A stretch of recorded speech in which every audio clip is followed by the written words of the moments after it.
Hola Alberto, buenas noches.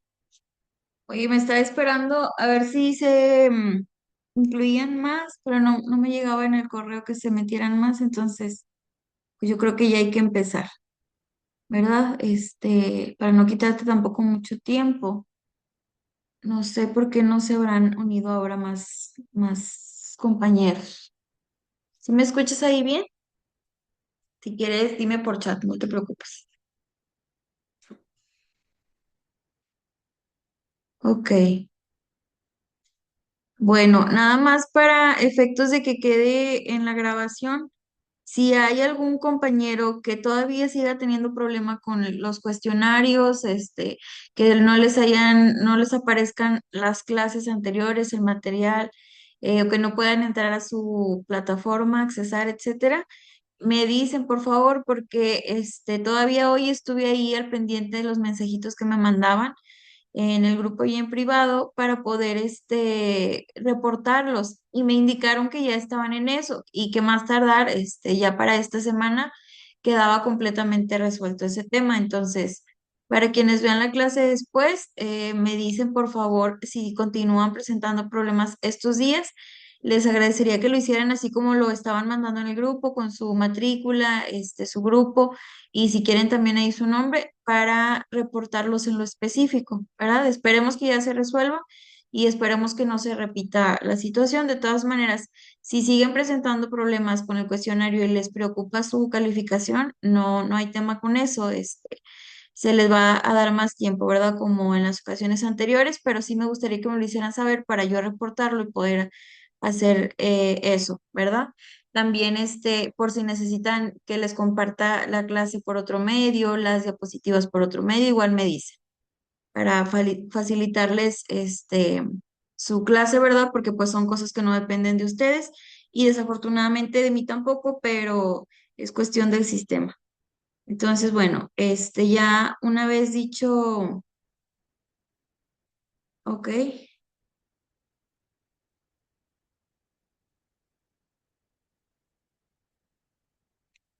está publicada fecha del jueves de qué, de la clase o de qué será.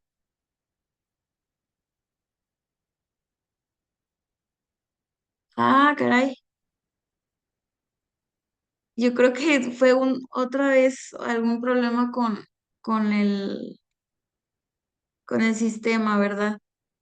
Fíjate que puede ser porque yo tengo otra clase el jueves, pero no es la de ustedes. No sé si recuerdas que al principio la daba el jueves, esta. Entonces puede ser por ahí que se hayan equivocado, pero bueno, no pasa nada. Hoy suben, bueno, les mando el material, yo creo que mañana suben la clase.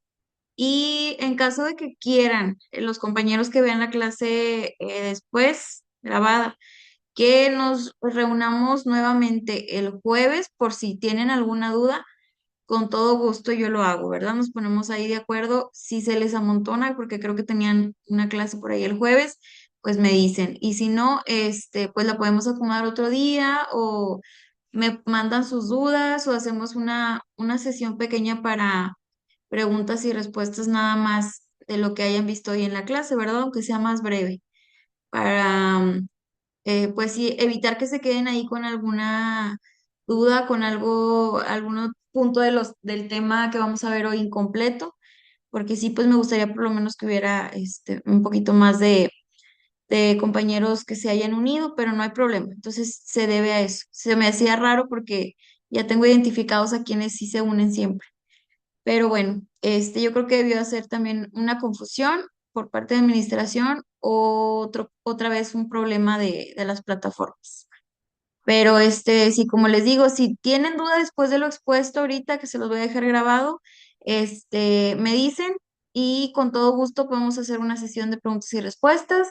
Me las pueden mandar por chat, por correo o doy nuevamente la clase. Yo no tengo problema con eso. A mí me interesa que a ustedes les quede pues bien claro. Entonces, bueno, ya ahora sí, he dicho esto para no quitarte tanto tiempo, Alberto, voy a empezar con la clase. Y bueno, es una clase importante. No digo que tenga menos importancia, ¿verdad? Porque es la continuación del tema anterior. sino más bien cobra más relevancia porque justamente el tema anterior o los puntos que yo abordaba les comentaba que eran como la base para poder entender siguientes clases o siguientes puntos que yo iba a explicar. Entonces, esta clase es una de esas ocasiones en donde voy a continuar con el tema de la propiedad, pero en esta ocasión la voy a abordar de una manera más específica, hablando de los modos de adquirir dicha propiedad. Y por supuesto, la relevancia o la importancia que tiene el papel o que juega el registro público dentro de esto mismo. Y bueno, déjenme aquí nada más le muevo para que sea un poquito más cerca.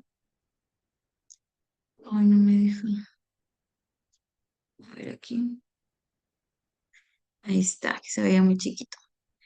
Bueno, estos temas o estos puntos se los comento a ustedes porque como administradores de empresas o como futuros profesionistas de esta licenciatura, ustedes, como siempre lo comento, no se van a encargar nada más de números, de estrategias o de personas como lo veíamos en clases anteriores, en los otros temas, sino que también ustedes se tienen que encargar, hacerse responsables y garantizar que las empresas, o más bien la manera en que las empresas van a adquirir sus bienes y se tienen que asegurar que esta manera de adquisición no ponga en riesgo ningún otro elemento de la empresa, ni su economía, ni sus recursos o capitales humanos, ni su estabilidad, ni su punto en el mercado, ni ningún otro elemento, ¿no? Tienen que asegurarse. ¿Y cómo lo van a hacer? Pues conociendo que los modos en que se están adquiriendo estas propiedades, perdón, sean los establecidos en la ley y sean los más benéficos precisamente para el giro, para el punto de la empresa que ustedes están representando o en la que ustedes están laborando. Y bueno, vamos a repasar el concepto que veíamos en la clase anterior. Veíamos que la propiedad es una figura jurídica o pues sí, un derecho que da la facultad sobre un bien, la facultad a una persona sobre un bien para poder usarlo, disfrutarlo y disponer de él.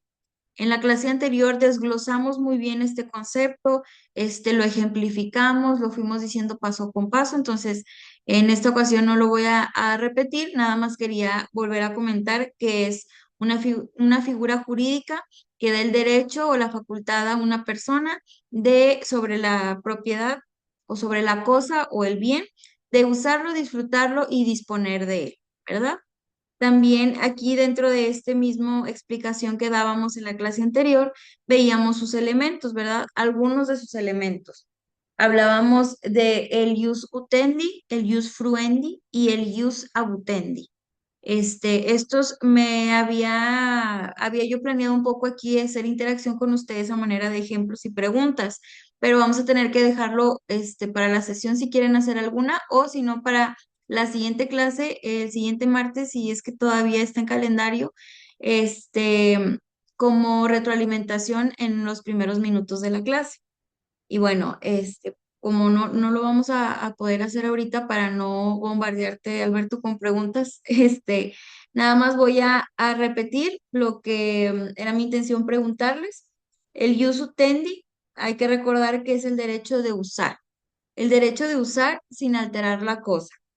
Por ejemplo, aterrizándolo a una empresa, si vemos el auto corporativo, pues estamos ejerciendo el ius utendi porque pues se utiliza para viajes, para traslados, para enviar paquetes, no sé, llevar a los empleados a alguna reunión, etcétera, incluso para uso directo de alguno de los empleados, o sea, uso diario.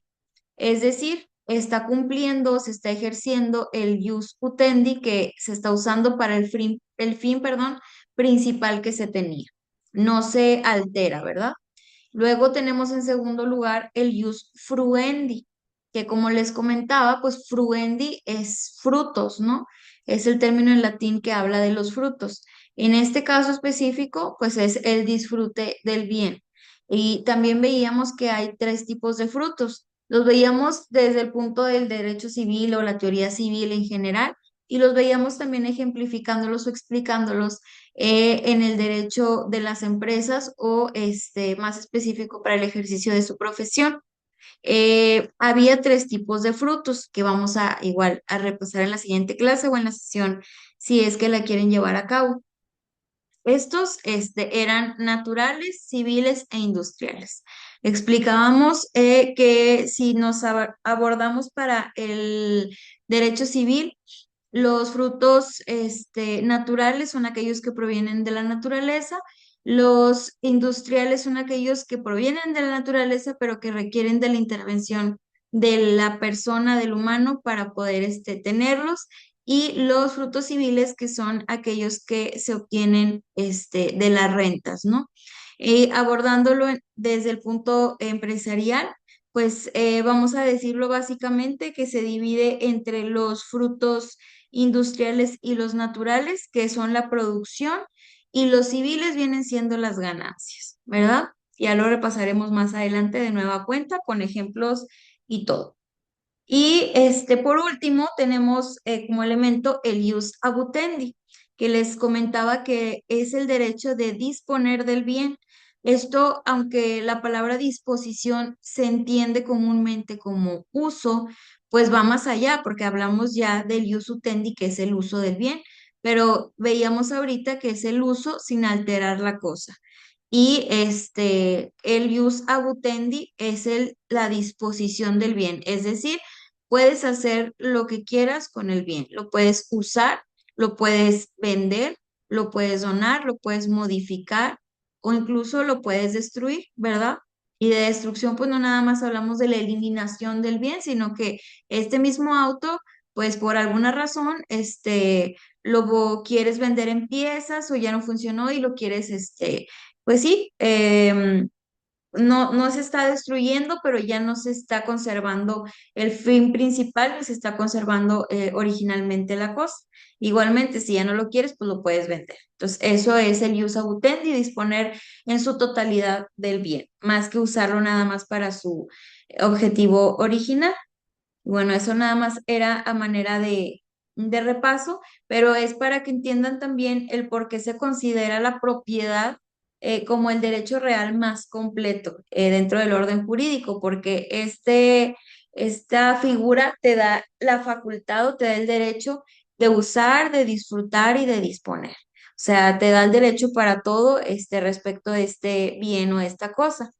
Y vamos a aterrizarlo nuevamente con un ejemplo para que se entienda que está abordando el todo en cuanto a los derechos reales. Y esto es, por ejemplo, nuevamente, una empresa tiene un auto, bueno, mejor un camión para darle más figura. Una empresa tiene un camión corporativo igual, es propietaria la empresa de este camión, es decir, tiene el ius utendi, el ius abutendi y el ius fruendi. Entonces, la empresa lo puede utilizar para distribuir los productos que la empresa vende. Ahí tenemos el ius utendi, se le está dando uso y está conservándose el origen o el estado original del bien, ¿verdad? El camión se utiliza para transportar. Ok, no se altera el estado de la cosa. Ahora, también se puede usar para rentarlo a otra empresa.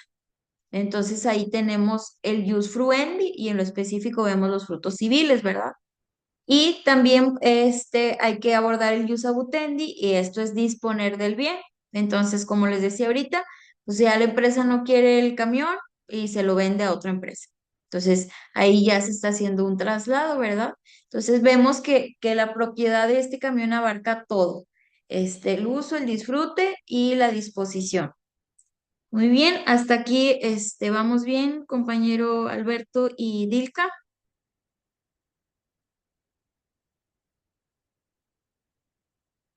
Bueno, espero que sí.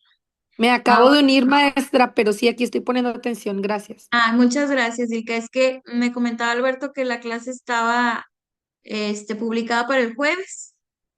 Entonces, ahí yo creo que pues a lo mejor nada más se unen ustedes, pero no pasa nada. Si es necesario, nos volvemos a reunir y si no, podemos apartar unos minutos de la siguiente clase para ver si hay dudas o preguntas. Pero muchas gracias por unirte. Y bueno, vamos a continuar.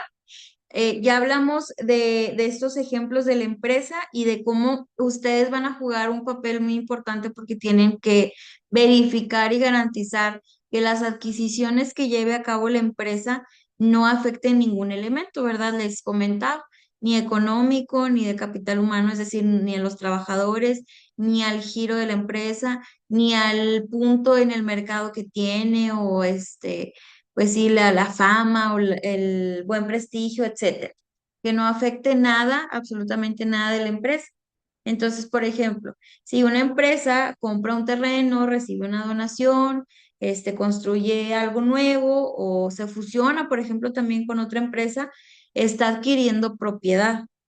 Pero para que esa propiedad sea legalmente reconocida y no represente un riesgo para la empresa, además de que sea reconocida frente a terceros, se debe hacer a través de un modo válido, es decir, de un modo reconocido por la ley, ¿verdad? La ley tiene su lista de modos, si lo queremos ver así, para poder adquirir la propiedad sobre algún bien. Entonces, el papel de ustedes va a jugar en esto, en que ustedes tienen que saber reconocer si esa adquisición independientemente de en virtud de que se haya dado, si como les digo, se dio por una compra, por una donación, por una herencia, por una fusión, etcétera, sea de la manera correcta. Y estos modos, pues son compraventa, como les digo, a través de una donación, de una usucapión, también es otra forma de adquirir la propiedad, cualquier otro modo que contemple la ley. De lo contrario, pues no va a haber garantía en su adquisición, número uno, y esto va a traducirse en pérdida de dinero, porque a lo mejor lo compró, pero nada más de palabra, y pues no, como ya veíamos en otras clases, esto se puede hacer con adquisiciones pequeñas, ¿no? Si compras un chicle, si compras pues no sé, una caja, si compras una silla o cosas así, pero hablando específicamente de las empresas, pues toda adquisición que ellos hagan es importante y se tiene que hacer del modo en que la ley lo establezca. Entonces, si no se hace así, pues representa un riesgo de pérdida de dinero, que sea un fraude, algunos otros riesgos en cuanto a la seguridad de la empresa, ¿no? No solo económica, sino de los otros elementos que les comentaba. Entonces, es importante entender que el derecho civil sí contempla y ofrece muchos mecanismos para que se puedan adquirir las propiedades o los bienes de una forma segura.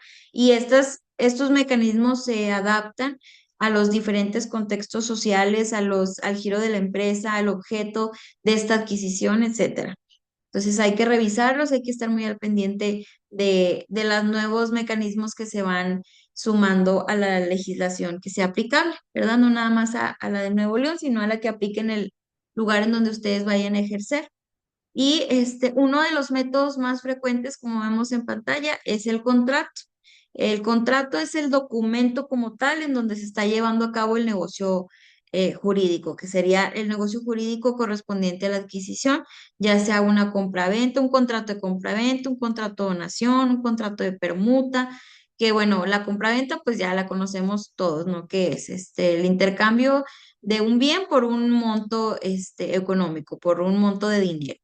La donación, pues es este mismo entrega de un bien, mueble o inmueble, como les decía, tangible o intangible, etcétera, pero sin recibir una contraprestación, no es oneroso. La permuta es un intercambio, literalmente, es como un trueque de un bien por otro bien, ¿verdad? Y bueno, puede incluir cualquier otro acuerdo particular en donde se transfiera o se traslade el dominio y la propiedad de un bien independientemente de cuál sea este. Y como decía, perdón, es uno de los más comunes, es uno de los que más se utiliza y me atrevo a decir que es uno de los más seguros también, a través de un contrato. Otra forma, que es también importante, que es también es relevante, perdón, es la sucesión hereditaria. Esta se activa por la muerte de una persona y se da por la transmisión que es posterior a esta muerte de sus bienes de la persona que falleció a sus herederos. Es decir, obviamente cuando fallece una persona ya no se puede hacer un contrato porque esta persona ya no está, para firmarlo, para aprobarlo, etcétera. Entonces se hace a través de una sucesión hereditaria. ¿Ok? Ya habíamos visto también, en otra clase el tema de la sucesión. y la modalidad y el proceso y todo eso, de manera breve también. Pero si hay dudas, me indica. Esta modalidad es muy importante para poder continuar con el patrimonio familiar, porque si no se hace valer, los bienes que tenía la persona antes de fallecer, pues quedan en el aire y no prácticamente son de nadie, ¿verdad? Entonces, este es muy importante para continuar, para que la propiedad de todos los bienes, independientemente cuáles sean, pase a ser de otra persona a través de su sucesión, ya sea testamentaria o intestamentaria. Veíamos la testamentaria, pues es acatar la voluntad de la persona que falleció, de quien plasmó el testamento y eso pues dependerá del contenido del mismo.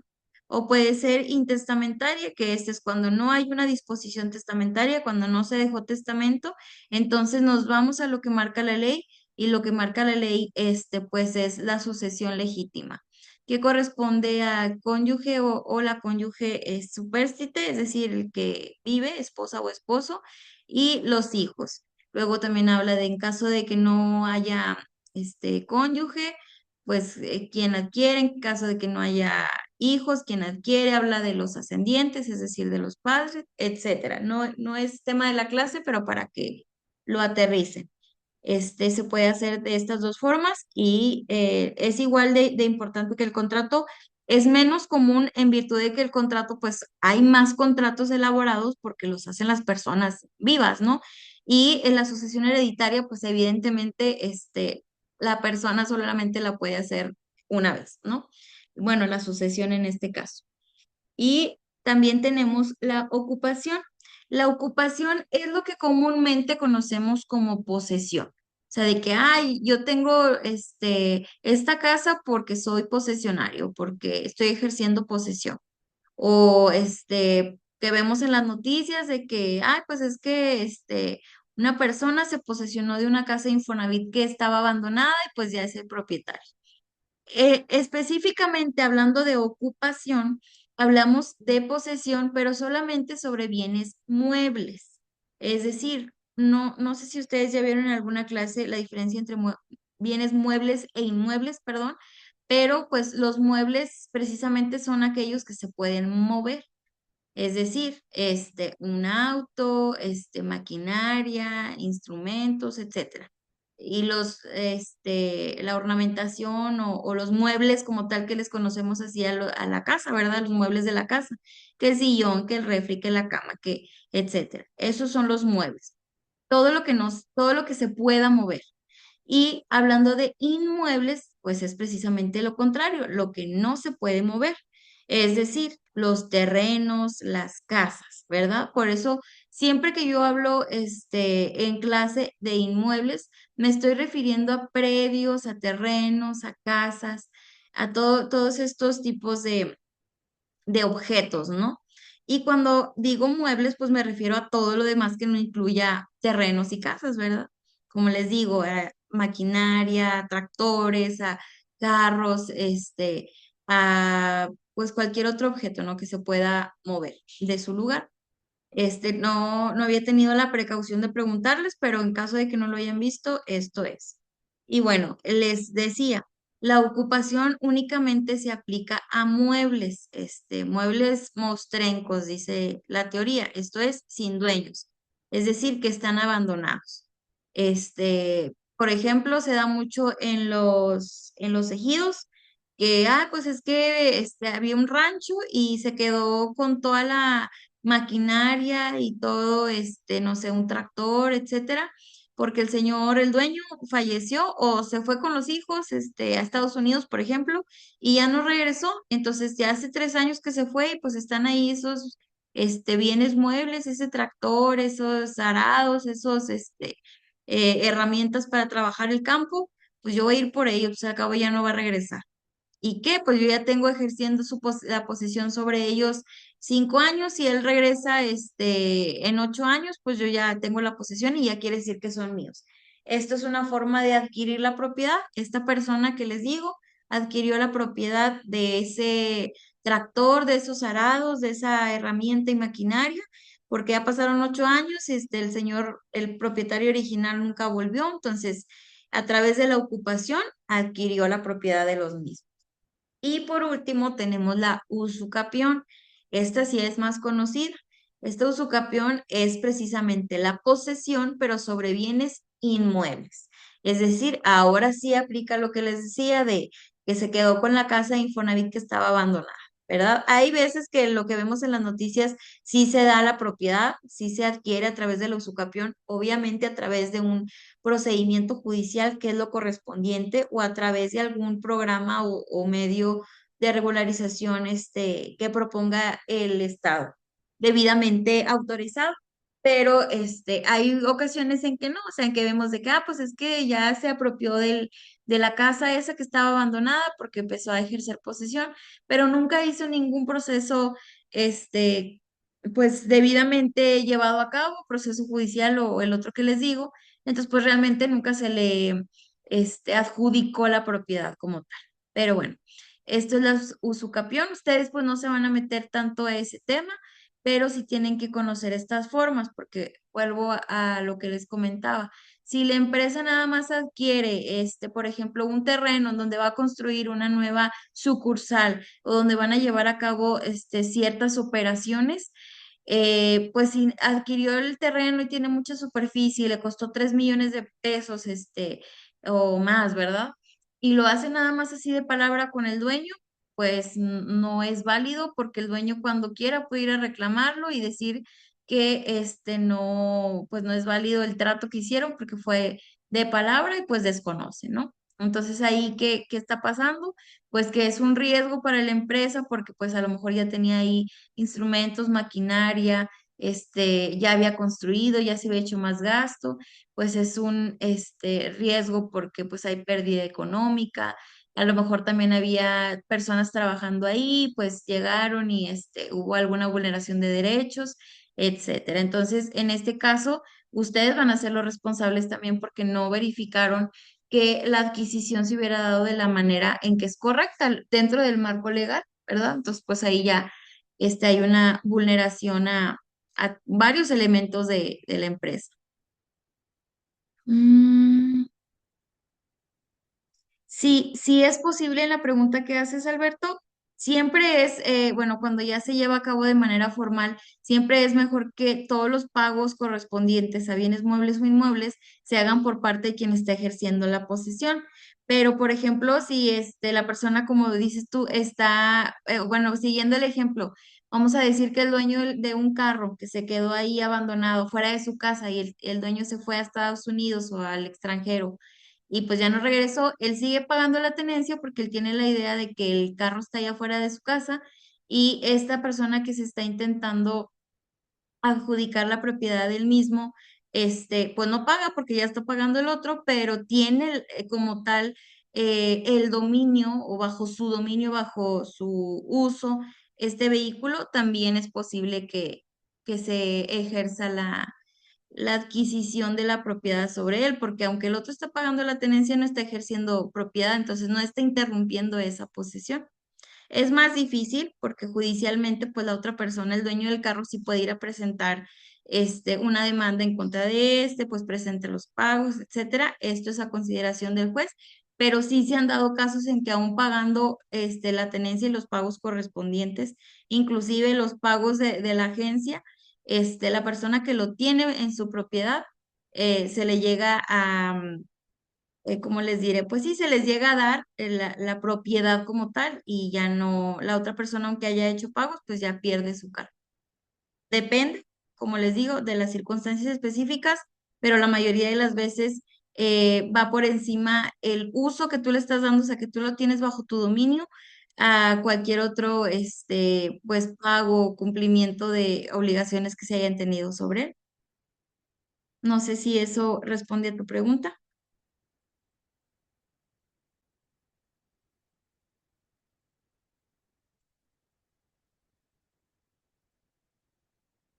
Bueno, muy bien.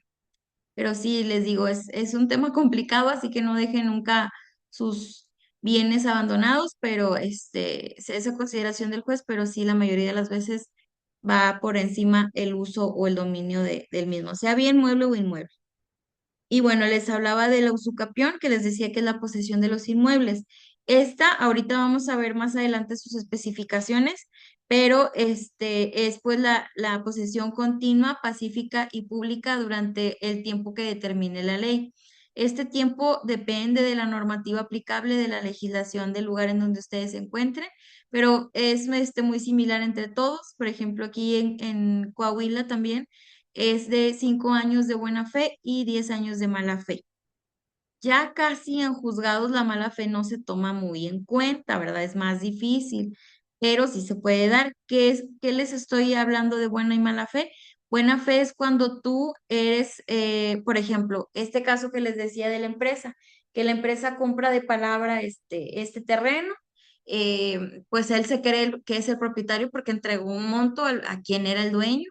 El dueño se desaparece por 10 años o más y luego de repente regresa y te dice, oye, no, yo no te vendí, pero pues tú, aunque no tienes un contrato como tal donde dice que ya, te vendió, pues, no sé, por ejemplo, tienes testigos y puedes, hacer una reconvención de la demanda que te ponga esta persona para que le regreses tu propiedad, alegando que tú tienes la posesión o precisamente ir ante un juzgado a reclamar la propiedad en virtud de la posesión de 10 años de este predio, que sería de buena fe porque tú no te metiste a esa propiedad ni quisiste ostentarte como dueño sabiendo que era de alguien más, sino que tú pensabas que era tuya, ¿verdad? O también cuando las personas compran a través de un contrato privado, que ahorita también vamos a abordar eso, a través de un contrato hecho a mano, de un contrato hecho, por ejemplo, yo litigo también en la rama agraria, entonces entre eso y lo civil veo muchas situaciones que se da que las personas en los ejidos, hay algunas autoridades ahí como el juez de municipal o ejidal o comisariados, etcétera, otras figuras en donde las personas creen que son las autoridades correspondientes para llevar a cabo contratos. Entonces los hacen ante ellos, ¿verdad? Como si fuera un fedatario público. No lo establece la ley, o sea, es inválido, pero sirve como prueba. Entonces, si una persona adquirió de esta manera ante un juez municipal o ejidal o un comisariado, pensando que esta era la forma correcta, él está actuando de buena fe, entonces basta con que pasen 5 años que él tenga en posesión continua, pacífica y pública este predio para poder hacer valer la usucapión y adquirir de esta manera la propiedad del bien, ¿verdad? Teniendo un contrato simple también y pues cualquier otra forma que no sea la debida, pero que haya alguna manera de demostrar través de cualquier documento que no sea un documento oficial o etcétera. Esto es de buena fe. Cuando no se tiene justo título, es decir, que no se tiene un documento que oficialmente te acredite como propietario, pero que tú sí eres, o sea, sí estás ejerciéndolo, la posesión, de la manera correcta porque tú compraste ese predio, ¿verdad? O lo adquiriste, por ejemplo, por sucesión hereditaria. Si era ese terreno, era de tu bisabuelo, tatarabuelo, y él nunca tuvo escrituras tampoco, porque también lo adquirió de palabra, o porque lo hizo a través de una permuta de, no sé, servicios, de carpintería por ese predio y nunca se formalizó. Por cualquier razón, él no tenía papeles, pero va pasando generación tras generación sin papeles. Eso también es de buena fe. Entonces, basta con que pasen 5 años. De mala fe es como les decía ahorita el ejemplo de Infonavit, de que alguien se mete en una casa sabiendo que esa propiedad no es de él, que no la compró, que nadie se la heredó, que nadie se la permutó, sabe que está ahí abandonada y va y se apropia. Eso es de mala fe. El ejemplo que daba Alberto también es de mala fe, ¿verdad? Si sabes que está un bien ahí abandonado. La ocupación 100% es de mala fe. O sea, ahí no hay opciones. En la usucapión sí. La ocupación, pues es porque estamos hablando de muebles mostrencos, o sea, abandonados sin dueños. Ahí obviamente Oiga, maestra, sí. maestra, una compañera estaba pasando una prima por esa situación, compró su casa de Infonavit Ujú. y se posesionó a alguien en esa casa y dice Infonavit que no lo pueden sacar, pero a ella le siguen rebajando la casa. ¿Ahí qué puede hacer ella? Sí, lo que pasa es que Infonavit no es autoridad para el desalojo. O sea, de hecho, Infonavit ni siquiera es propietario de esa casa. La propietaria es esta persona que tú me comentas. Infonavit nada más se encarga del crédito. Lo que tiene que hacer esta persona es presentar una demanda, primero como medida precautoria, pues que se lleve a cabo el desalojo de esta persona porque está invadiendo la propiedad. Obviamente le van a dar la razón judicialmente a la dueña porque ella sí tiene un justo título, tiene una escritura que puede presentar y únicamente la fuerza pública es quien puede sacarla de esa propiedad. ¿En virtud de qué? De una orden judicial que se va a establecer con base en la demanda que ella presente. Es lo que tiene que hacer y tiene que hacerlo pues pronto, no tanto porque se vaya a, ella puede seguir ejerciendo posesión, la que está dentro, la persona que está dentro de la casa, porque pues además de que es mala fe, está siendo interrumpida porque ya una persona, supongo que ya fue a decirle que se salga, etcétera, pero pues precisamente porque si no puede caducar ya el tiempo en donde ella puede presentar una demanda, van a presentar más problemas, etcétera. Pero la única manera es presentando una demanda ante la autoridad correspondiente, que puede ser directamente en un juzgado o irse directo a con un agente de Ministerio Público para presentar ahí la queja y que la fuerza pública, es decir, la policía, vaya y la saque. Ah, ok, para comentarle. Gracias, Sí, maestra. de nada, sí es bien importante, compañeros, que se conozca de este tipo de situaciones porque precisamente ahí a lo mejor está cometiendo un error Infonavit, porque si bien es cierto, no es autoridad para ir a sacar a esta persona ni para intervenir, pues por lo menos se le debió haber dirigido vinculado con las autoridades correspondientes, ¿verdad? Porque sí, obviamente Infonavit sigue cobrando o sigue descontando el monto porque él hizo pues sí, como otorgó un crédito, prestó un monto de dinero y a él no le importa quién tenga la casa, con que se pague ese dinero. Pero pues obviamente ahí está presentando un daño la persona que está colaborando con ellos.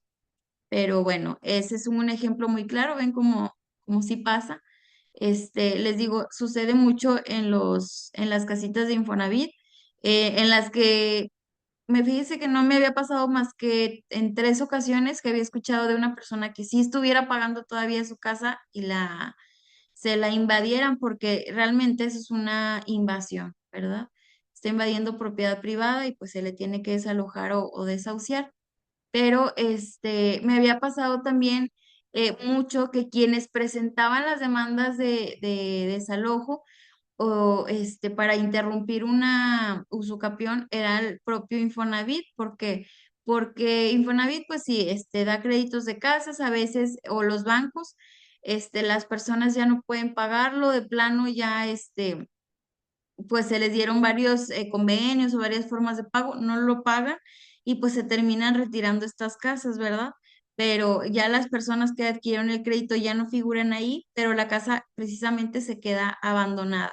Son las que yo he visto más en las colonias de periferia, que son las que están pues desmanteladas, ¿no? Que les quitan las ventanas, los baños, cable, todo, porque son las que se quedan ahí que después entran en remate, son las que después el banco o las instituciones que sean las propietarias de estas casas después las rematan, pero en lo que las rematan o no, pues ya, hay personas que van y las desmantelan, personas que van y las invaden, y pues que se tiene esa creencia, ¿no? A veces ni siquiera las instituciones, los bancos o Infonavit o etcétera, se dan cuenta que hay una persona invadiéndolo hasta que ya van y hacen alguna visita para precisamente la venta o el remate.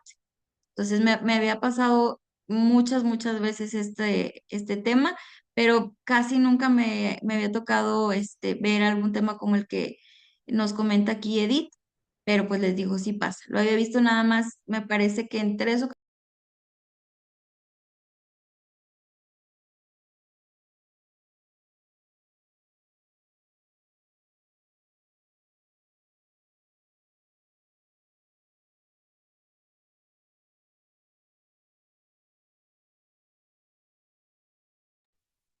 Pero bueno, siguiendo tu ejemplo, no quisiera tampoco que enfocaran en que es algo malo, ¿verdad? La usucapión, a lo mejor sí lo vemos pues que las posesiones de mala fe, alguien en determinado momento se está quedando sin su propiedad, pero como les decía, también puede haber usucapión de buena o posesión de buena fe, y esto sirve también como un mecanismo para regularizar.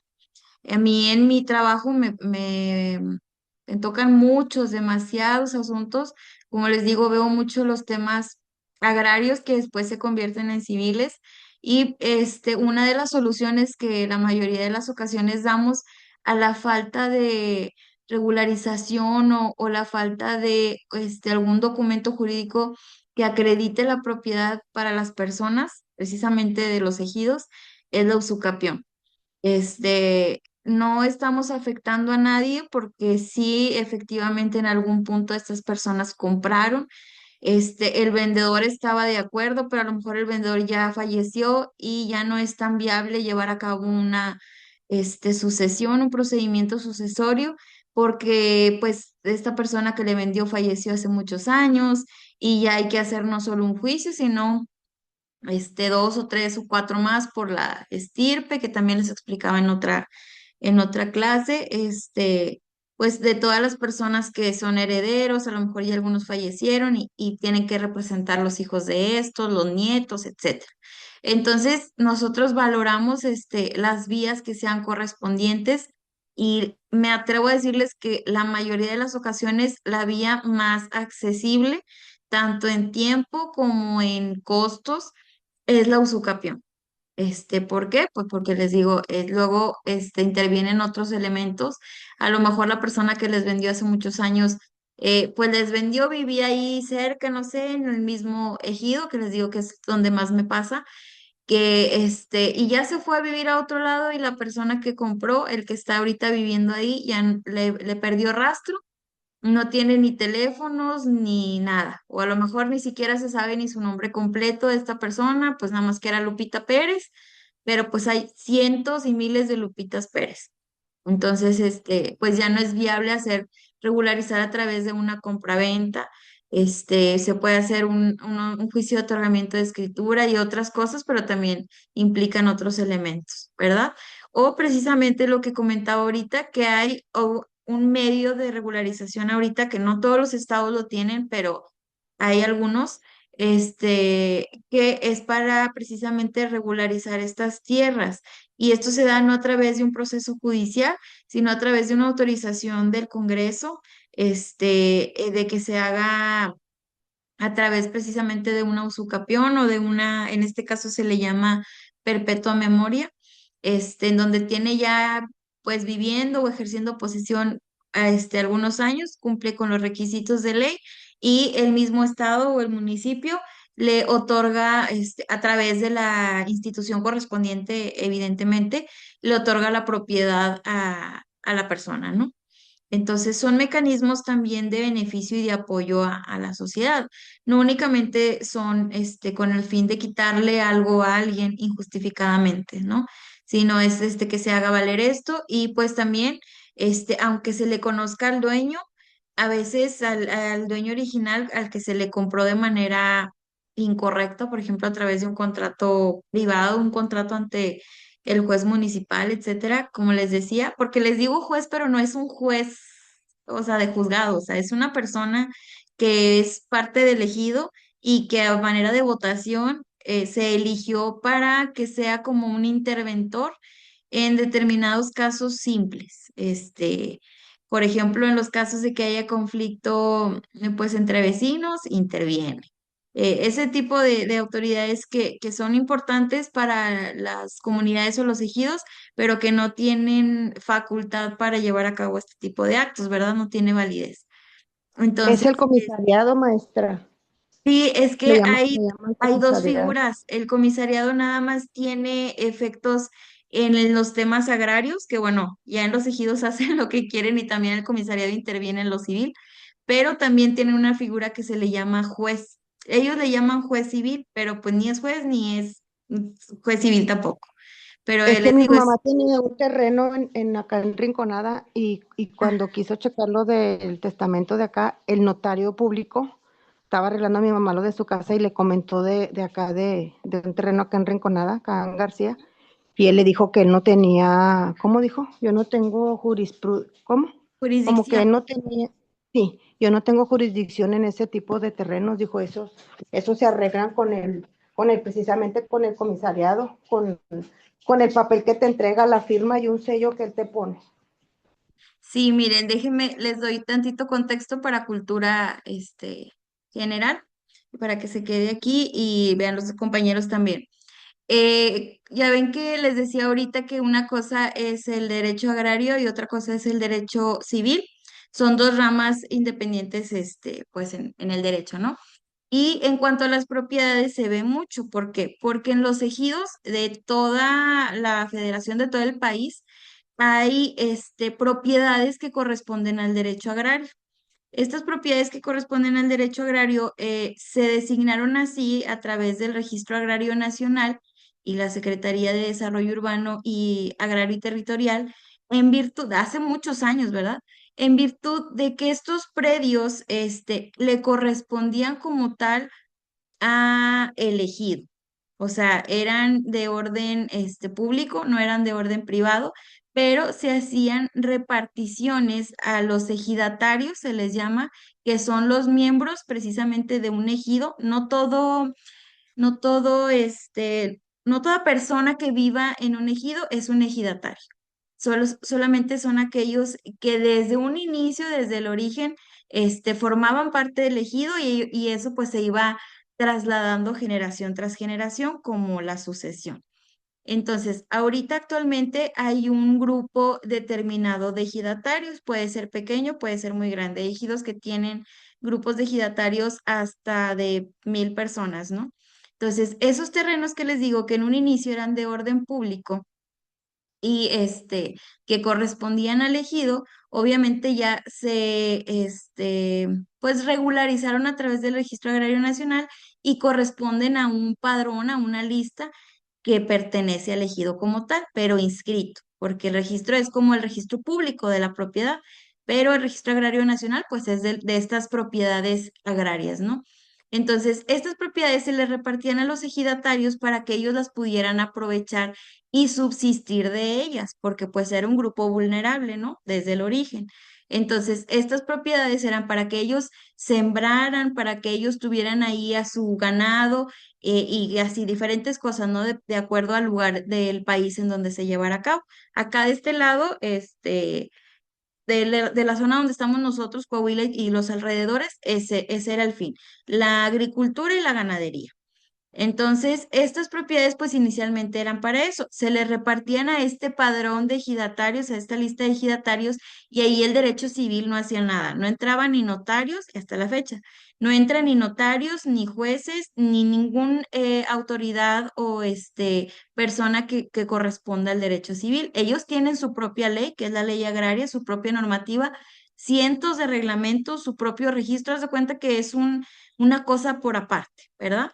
Entonces, como ese se rige bajo sus propias reglas, hay tierras que no se pueden vender, hay tierras que no se pueden subdividir, hay algunas que sí, hay tierras que no se le puede dar cierto uso, hay otras que están destinadas, que no se les han repartido a los ejidatarios, que están destinadas para el desarrollo de las mujeres, de los niños, de la educación, etcétera, ¿verdad?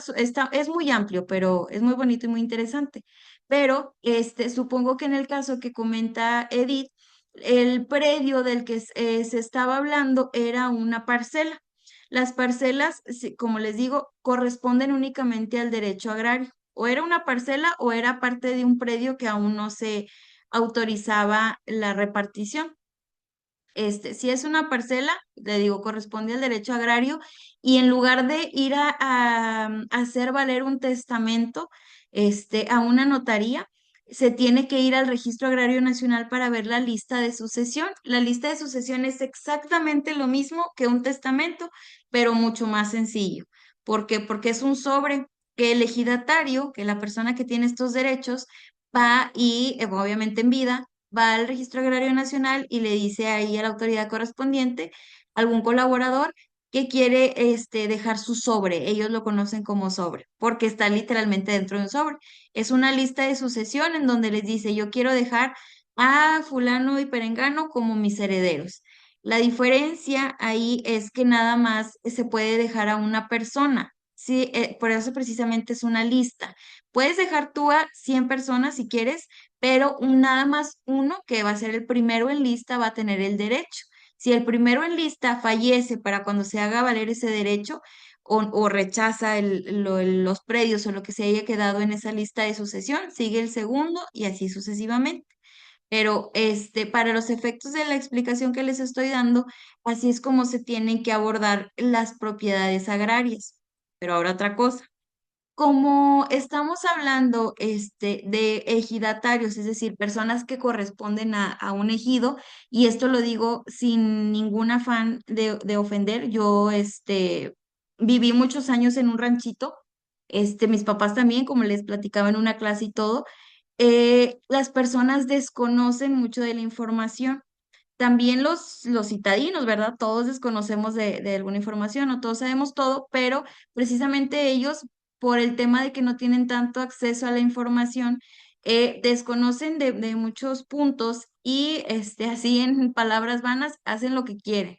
Entonces, les digo, a mí me pasa mucho en mi ejercicio profesional, batallo mucho con esos temas porque ellos hacen ventas y subdivisiones y reparticiones y herencias y todo así como les digo, en una hojita simple de cuaderno, van con el comisariado, que el comisariado es el presidente de la asamblea, que es la autoridad máxima para el elegido. Hablando de este padrón de ejidatarios, ¿verdad? No de todo. La asamblea, es el grupo de ejidatarios completo encabezado por 3 personas, un presidente, un secretario y un tesorero, en donde entre todos toman las decisiones, cuáles propiedades se reparten, obviamente que no sean de aquellas propiedades que el Registro Agrario Nacional y la Procuraduría Agraria prohíbe que se repartan o que corresponden al orden público todavía. Aquellas propiedades que no formen parte de una reserva natural, etcétera. Entonces, estas personas, estos ejidatarios y hasta el comisariado, porque siguen siendo parte de estos ejidatarios, no les importa a veces que el registro agrario no haya repartido esas propiedades porque las reparten de manera gratuita. O sea, no olvidemos que todo esto es gratis, ¿verdad? Nadie se las vende. Se les reparten de manera gratuita precisamente porque es un apoyo a ellos.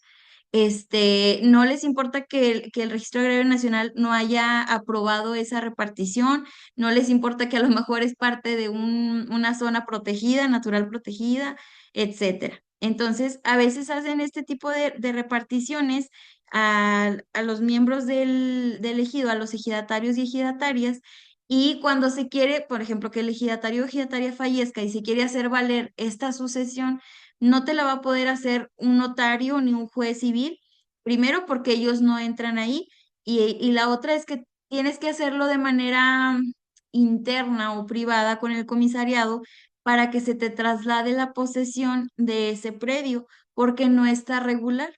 ¿Por qué? Porque se hizo la repartición sin autorización oficial, ¿verdad? Entonces, no sé si ahí más o menos le dan vuelta después que reproduzcan la clase. Se los traté de explicar un tema que es muy amplio en unos minutos, pero puede ser que sea lo que haya sucedido en el caso que comentaba Edith.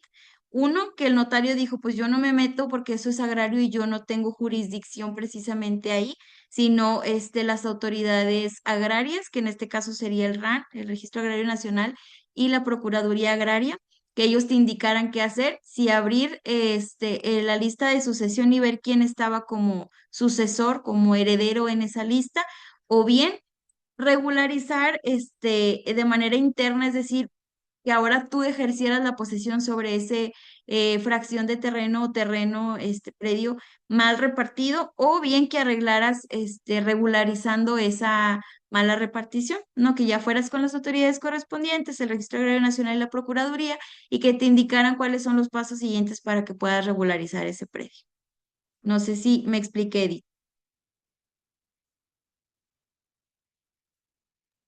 Sí, maestra. Bueno, cuando tengan ese tipo de dudas, con todo gusto, yo lo lo abordo aquí en clase para que ustedes lo puedan aprender todos, les digo como cultura general.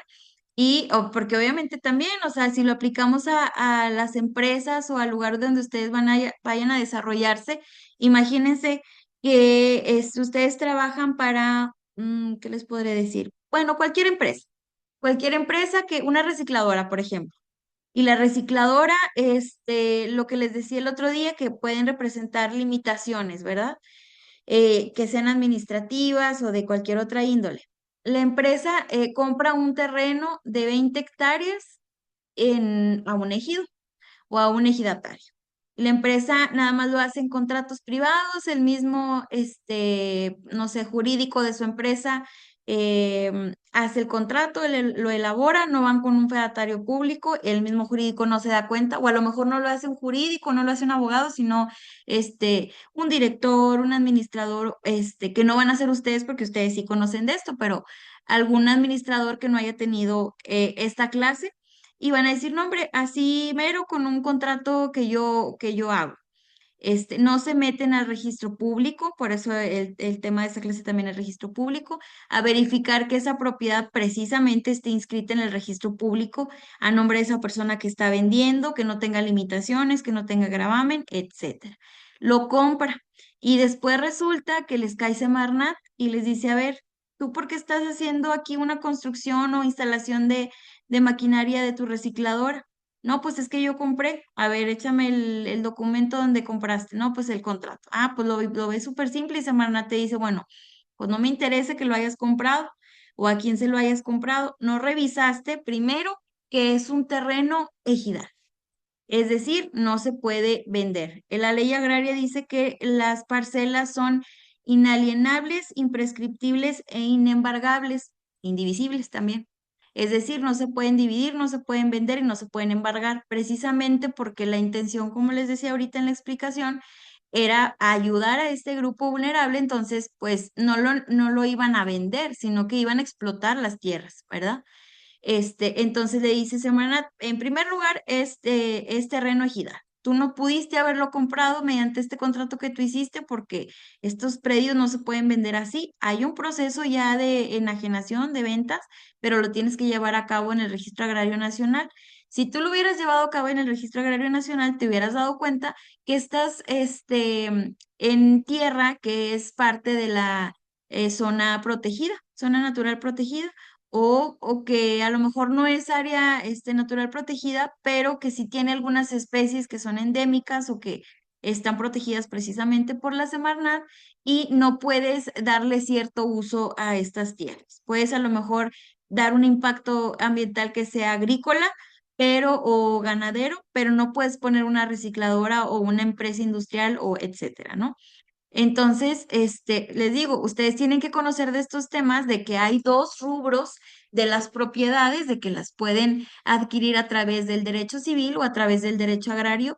Y ustedes, como ya van a saber esto, le van a decir a su jefe o su jefa, oye, ¿sabes qué? No hagas esta compraventa porque aquí te está mostrando que es una parcela o te está mostrando que es una fracción de terreno que tiene en posesión en virtud de sus derechos de uso común de ejidatario. Entonces, no la hagas todavía, déjame investigar cuál es la forma correcta de hacer este proceso de compra y hacerlo de manera correcta. Hacer también la investigación en las instituciones que son correspondientes para ver si se le puede cambiar el uso de suelo que tiene, que sea agrícola o ganadero o etcétera, al giro que nosotros le vamos a dar conforme a la empresa que nosotros nos estamos dedicando, ¿verdad? Es industrial, es comercial, etcétera. Entonces, qué bueno que comentaste eso, Edith, para aterrizar esta información que ustedes también tienen que conocer. A lo mejor no de manera así tan profunda, así muchísimo que se sepan la ley agraria al derecho y al revés, pero sí conocer las bases, ¿verdad? Porque esto pues también les va a servir. Déjenme, leo el chat. Sí, justamente, Alberto. Se da muchísimo en las ventas de terrenos. A mí también en mi trabajo me llegan muchas personas. Em, sí, justamente. O sea, tal cual lo que tú estás diciendo, se da al sur y se da al norte también.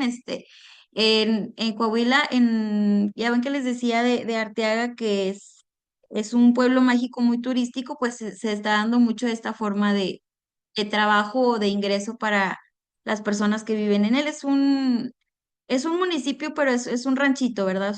Está conformado por varios ejidos. Entonces, lo que se da, que las personas que tienen sus propiedades bajo el derecho agrario, que todavía son parcelas o inclusive ni siquiera se ha repartido oficialmente por el RAN, el Registro Agrario Nacional, son predios que se les dan por su uso común, ya los pusieron en venta. O sea, obviamente es válido, de hecho, porque pues ya no hay, precisamente ahí, en Arteaga y en Coahuila, hay otras zonas que sí. Desconozco del sur, pero allá no hay ya tanta producción agrícola y mucho menos ganadera. Ya no representa una forma de trabajo para ellos, entonces obviamente tienen que buscar la manera y es válido, pero no lo hacen, no agotan las instancias ni los pasos que corresponden. Entonces, venden los terrenos así como terrenos campestres. Mucha gente de aquí, de Monterrey, de todos lados de Nuevo León, va y compra precisamente porque es un lugar muy bonito que está pues alejado del bullicio, del tráfico, es muy llamativo para todos nosotros. Entonces, van y compran, pues no les dan escrituras, mucho menos, ¿verdad? Ni contratos ni nada, a lo mejor algún contrato que hacen ellos mismos o sus propios vendedores, un contrato en computadora, pero simple. Pues no hay cómo consultar el estatus de estas propiedades y pues ya, se los dan y salen perdiendo porque les digo, así como puede llegar Semarnat, como puede llegar el RAN y decir es que esta propiedad nunca se tuvo que vender. Y tú como comprador de, por ejemplo, de Monterrey, pierdes porque, o sea, a lo mejor el RAN o la Semarnat te va a decir, pues ve y reclámale a tu vendedor y es meterte en juicios y en muchos problemas. Igualmente se da la reventa, o sea, ya no van porque son personas de otros lados que no viven ahí, que lo tienen intencionado para alguna casa de descanso. Estas personas, los ejidatarios o cualquier otra persona, lo vuelve a vender porque ya nunca regresó o a lo mejor no regresó nomás en 3 años y él dijo, no, pues ya no va a venir, yo lo vendo en esos 3 años y el primer comprador regresa al año 4 y ve que ya hay una cabaña construida ahí, pues ¿qué hace? Tiene que demandar. Les digo, hay medios, hay alternativas para solucionar estos temas, pero al final de cuentas estás gastando más porque tú ya pagaste un monto por comprar tu predio y tienes que pagar otro monto por llevar a cabo un proceso judicial para que te puedan dar ese predio, ¿verdad? También me ha pasado eso, hablando de los juzgados o los asuntos judiciales, también hay muchos de esa manera, que también esta es una forma de aplicar la usucapión como solución, ¿verdad? A lo mejor tú te sale más rápido aplicar la usucapión que irte a alguna otra vía judicial para poder adquirir la propiedad o que se te adjudique judicialmente la propiedad. Entonces es un tema bien interesante, compañeros, y bien amplio. Pero ahí poco a poco, como vamos a seguir hablando de la propiedad, vamos sacando los comentarios, ¿verdad? Muchas gracias, Alberto, por tu aportación y déjenme ver en qué me quedé. Ah, bueno, nos quedamos en el contrato. Ya abordamos los principales modos de adquisición, pero el contrato es la vía más común y, como les decía, la más segura. ¿Por qué? Porque es en escrito para empezar. Entonces, hay una manera de demostrar que se hizo ese proceso de adquisición, ¿verdad? Y pues depende del lugar en donde lo veamos, pero por ejemplo, aquí en Nuevo León o específicamente en Monterrey, el mercado inmobiliario es una de las principales fuentes de ingreso y ahorita es lo principal, ¿verdad? En el mercado el tema inmobiliario, compra y venta de inmuebles, independientemente que sean, si son casas, si son departamentos, si son oficinas, si son terrenos, etcétera. Es la actividad principal, entonces, pues es lo que más se da. El contrato es la vía más común y es la más completa o la más robusta, porque les digo, contempla ahí, bueno, se puede hacer de manera privada, claro, pero lo correcto pues es que se haga a través de un fedatario público, un notario público, en donde se va a hacer consulta de antecedente registral, cuál es el estatus jurídico de esta, que no tenga gravámenes, que no tenga hipoteca, que no sea parte de un proceso judicial, que no sea agrario, que si es agrario se haga de la forma correcta, etcétera. No es nada más un acto que se da entre particulares, porque recordemos que en la clase que les hablaba de contratos, les decía que un contrato puede ser verbal o puede ser escrito, que la ley o la normativa aplicable en el lugar donde estemos va a determinar cuáles son los contratos válidos. La ley dice, habla de montos, habla de inmuebles, qué tipo de inmuebles y sus valores, eh, para poder determinar la vía correcta de contratación. Obviamente no vamos a comprar una casa de manera verbal, porque pues no va a ser válida, ¿verdad? Jurídicamente no es válida. Si compramos un chicle de manera verbal, pues sí, ahí no hay problema, no hay que hacer contrato. Pero hablando de adquisición de inmuebles, precisamente, pues sí se tiene que hacer ante un fedatario público. La ley sí determina que uno de los requisitos de validez es hacerlo ante un notario público, ¿verdad? Pero si lo aterrizamos a las empresas, yo considero, esta es una opinión personal, que todas las compras que se hagan en empresas son importantes y todas se tienen que hacer por escrito. Ya determinaremos si el escrito se tiene que ratificar, si solamente basta con que lo hagan ante testigos, si se tiene que elevar en escritura pública e inscribirse en registro público, pero todas las ventas y las compraventas o las adquisiciones de una empresa son importantes porque obviamente, pues lo primero que se nos viene a la mente es el tema fiscal, porque hay que tener garantía ahí, ¿verdad? Si no, ahí tendríamos problemas con el SAT y es lo que menos queremos. Otra cosa es que se le daría garantía, obviamente, porque estamos hablando no de una persona física, sino de una persona moral que tiene inversionistas, que tiene otros colaboradores y elementos que intervienen. Entonces, el daño sería no nada más para una persona, sino para cientos, ¿no? Entonces, yo creo que hablando de empresas, pues sí, todas las adquisiciones se tendrían que hacer de manera escrita. Ya después veríamos si se compra maquinaria y se hace un contrato de compraventa, está perfecto si es privado o si es ratificado ante un notario público. Si se compra un vehículo, pues si se endosa la factura, pues ok. Si se hace un contrato ante una agencia, si se compró directo de una agencia, está perfecto, no hay que ratificarlo ni elevarlo a escritura pública, no se puede, ¿verdad? Pero no hay que hacer agotar este proceso. Pero cuando se compran los bienes inmuebles, ahí sí. Em, y bueno, deme un segundo. Además de esto que les comentaba de la formalidad que se le dé al contrato, los contratos de cualquier adquisición, específicamente de compraventa que aquí vemos en pantalla, deben de contener los elementos esenciales de una compraventa o de un contrato. Estos los establece la ley, la normativa aplicable. Pero básicamente, pues es que haya consentimiento de las partes, que hay un objeto que sea válido, que sea cierto y determinado y que la causa sea lícita. Esto también ya lo vimos en otra clase. Ahí pueden revisar en sus apuntes o en su material que yo les he mandado o en las clases que se han subido. Hablamos específicamente de los elementos del contrato, ¿verdad? Y son estos. El objeto que debe ser cierto y determinado o determinable, que la causa sea lícita y que haya consentimiento de las partes. Veíamos también la capacidad jurídica y física, etcétera, pero no es tema de esta clase. Y en caso de que pues no se cumplan con estos elementos, pues también veíamos en la misma clase que se pueden anular. Entonces, por eso hay que verificar ustedes también como administradores, como vayan a ejercer el cargo que ustedes vayan a ejercer su profesión, tienen que revisar que cumpla con los elementos del contrato, con los elementos del acto jurídico, si es una compraventa, si es una donación, si es una permuta, etcétera.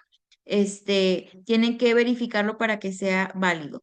Pero luego, una vez ya haciendo este contrato, si es privado, bueno, así se queda, simple o se ratifica ante notario o se establecen dos o tres testigos pues, para darle más certeza. y eso es válido ante la ley, ¿verdad? El Código Civil, por ejemplo, estatal de Nuevo León, pero hay que verificar si es la compra es por un monto muy alto, pues también se tiene que elevar a escritura pública, etcétera. En el caso de que sí se eleve escritura pública, ahora sí ya estaríamos hablando de la inscripción en el registro público. En este caso no es una opción, en escritura pública no es una opción, sino que es obligatorio. Y esto es obligatorio para que pueda surtir efectos ante terceros, como ahorita les decía. Este, si tú haces una escritura pública y no la inscribes en registro público, ante el registro público está pues precisamente el dato de quienes son propietarios de ciertos inmuebles. Entonces, si tú compras la casa ubicada en el lote 1, manzana 3 de bueno, vamos a dejarlo así, lote 1, manzana 3, ante registro público es de Pepito López, pero tú la compraste a través de un contrato privado. A lo mejor si fuiste a notaría y lo ratificaste, viste que todo estuviera correcto, que Pepito López sí era el dueño, que no había gravamen, etcétera, pero no la inscribiste, no la hiciste en escritura pública ni la inscribiste en el registro público. Entonces, ante registro y ante todos, sigue siendo de Pepito López, porque tú no hiciste ese cambio de propietario oficialmente, ¿verdad? Entonces, esto ya es una obligación. De nada te sirve que hagas la escritura si no la inscribes ante registro público. Esta es la importancia. Si no la inscribes legalmente, la propiedad no ha cambiado de propietario, sigue siendo del dueño original. Y bueno, la inscripción pues además permite que tenga la propiedad un folio registral que es único. El folio registral o folio real, también así se le llama, es un numerito que se le asigna a el inmueble como tal, no al acto jurídico, no a la compraventa, donación, etcétera, ni a la escritura, se le asigna al inmueble. A la casa que tú compraste le van a asignar el folio real 1820, por ejemplo, y ese numerito 1820 va a seguir toda la vida de ese predio. Si tú más adelante vendes esa casa de folio 1820, en ese folio, en registro público, le van a hacer una anotación, que es una anotación marginal, le llaman marginaciones. Esa anotación va a decir que antes era de Mariana Corpus y ahora es de Edith Martínez. Y luego Edith va a sacar un crédito y va a hipotecar esa casa con el folio 1820. Entonces, a esa anotación que ya decía que antes era de Mariana y ahora es de Edith, se le va a sumar otra anotación que va a decir que hay un gravamen, que es un gravamen, pues una hipoteca que porque Edith sacó un crédito, hipotecó la casa con el folio 1820 para que le dieran esa, como garantía, ¿verdad? Para que le dieran esa cantidad y ahí va a estar la anotación. Y luego, resulta que Edith necesitaba cancelar esta hipoteca, pero la financiera donde sacó el crédito estaba en Ciudad de México y Edith por trabajo no podía trasladarse hasta allá a firmar. Entonces otorgó un poder, para que una persona, un conocido de él, o un abogado, un contador, etcétera, fuera e hiciera esta cancelación como su representante legal y se inscribió en registro público este poder, entonces ahí va la anotación del poder sobre ese inmueble. Y luego ya ahí canceló la hipoteca, pero después resulta que la demandaron por algo y quedó en medio de ese procedimiento judicial esa casa. No sé, por ejemplo, bueno, Dios no lo quiera, ¿verdad? Pero no sé, en un divorcio y lo establecieron como garantía para la pensión alimenticia o para la repartición de los bienes por la sociedad conyugal. Y ahí va dentro de esas anotaciones otra anotación más, que es que forma parte del expediente judicial o cualquier procedimiento, número tal. Entonces, como hay todas estas anotaciones, ¿qué pasa? Que como la información que tiene registro público es de orden público, es decir, todo el mundo debe de conocerla y tiene acceso a ella, entonces si por ejemplo, después de que pasó todo eso, Edith quiere vender la casa con el folio 1820, se la quiere vender a Alberto y Alberto, como ya tuvo esta clase, dijo, bueno, pues yo me voy a fijar primero en que todo esté correcto, voy a ir al registro, voy a pedir información, voy a solicitar un certificado de libertad de gravamen donde constan todas estas anotaciones y te dice si está bien o está mal. Lo solicita la información y resulta que ve todas esas anotaciones. Y Alberto dice, bueno, no pasa nada con lo del poder, con lo de la cancelación de hipoteca, pues ya se canceló, ya el poder expiró, ya pasaron los 3 años o ya lo revocó Edith. Ok, que Mariana se lo vendió a Edith, bueno, pero luego llega el punto donde está, forma parte de un procedimiento judicial por el divorcio. No, pues ¿cómo me lo vas a vender, Edith, si forma parte de un proceso judicial y hay una prevención de parte del juzgado en donde dice que hay este procedimiento y pues yo no me voy a arriesgar porque tú todavía no terminas ese procedimiento. Yo no sé si ese inmueble te lo vas a quedar tú, se lo va a quedar tu esposo, se lo van a quedar tus hijos. Entonces, ¿qué garantía me das a mí? Pues yo mejor no te lo compro.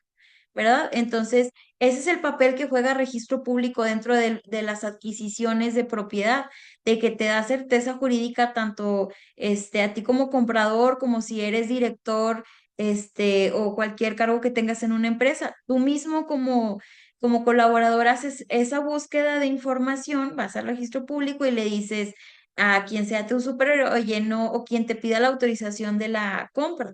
No compres este terreno porque mira todos los problemas que trae. Ya hice yo la investigación, ya hice mi tarea y, pues resultó que no está bien como para adquirir. Entonces, volvemos a lo mismo, es un papel muy importante que juega registro porque le da certeza jurídica y fiabilidad a los actos y pues obviamente a la ciudadanía, ¿verdad? Hasta aquí vamos bien. Bueno, ya nos vamos a ir un poco más rápido porque ya estos puntos ya los abordamos. Bueno, de hecho todo, pero más estos puntos sí los abordamos de una manera un poquito más profunda. Entonces es nada más para que lo relacionen con el tema de hoy. Por otro lado, tenemos como modo de adquisición la sucesión hereditaria y la donación que les comentaba. Estas son formas jurídicas que también son importantes y son fundamentales para transmitir la propiedad, como les digo, post-mortem, en contextos familiares. Y si lo aplicamos a las empresas, por ejemplo, aquí en Nuevo León, casi la mayoría de las empresas son de carácter familiar, como les decía yo, que empiezan como negocio familiar, van de generación tras generación, y aunque sean empresas grandes, sigue siendo empresas familiares.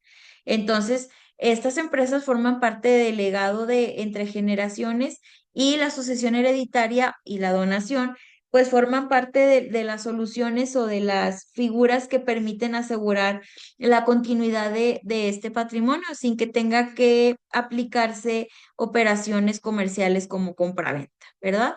Y otra ventaja es que, bueno, la sucesión hereditaria, si tú dejas un testamento y ahí pones todo lo que quieres dejar, como les decía en otras clases, para asegurar que no se hagan cosas que no deben de hacerse una vez que tú ya falleciste, que si tú quieres dejar ahí como algunas obligaciones que se tienen que cumplir, etcétera, hasta el nombramiento de los directores, cualquier cosa, pues los testamentos son relativamente baratos, van de entre los 1,000 y los 5,000 pesos, hablando ya de un costo muy elevado. Entonces, pues realmente son baratos. Las donaciones también son más baratas porque exentan algunos impuestos en virtud de que no hay ganancia, que se está dando esta entrega del bien sin recibir una contraprestación. Entonces, es más barato una sucesión hereditaria y una donación que una compraventa. Entonces, además de que ayuda, porque pues es entre familia, no gastas tanto. Y bueno, como les decía, bueno, en la sucesión, hablando de manera separada, la propiedad se transmite a través de un testamento, que es la declaración de voluntad de la persona que lo otorgó, del causante, o por sucesión legítima, que es determinada por la ley, que es cuando entran los hijos, la esposa, los nietos, los papás, a quien corresponda, de acuerdo a quienes hayan subsistido a la muerte de la persona que sea propietaria. Y la donación, bueno, la donación pues